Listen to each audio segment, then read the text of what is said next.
Ya. So, how's semua so far? Alhamdulillah semua okey. Kita bernasib baik kerana tak dilanda banjir. Jika nak dibandingkan dengan belah selatan Johor. Tapi tak apa, kita tak payah bincang benda yang semua orang dah tahu kat Malaysia.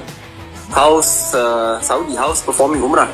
Ni dah kali keberapa Bella perform umrah? 3. Saya tahu tahun lepas tu ini lagi sekali. So kali pertama bila?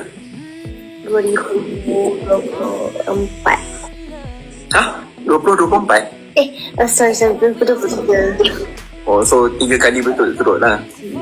Wow, so lucky. Lain kali terakhir I perform umrah sebelum I kecil. Dulu selepas my mum melanjutkan pengajian dekat UK, bila dah habis, sebelum dia datang berkhidmat kat Malaysia, dia dapat bawa satu keluarga untuk perform umrah. Bila I nak pergi pada tahun 2020, tiba-tiba COVID berlaku. So tak jadilah.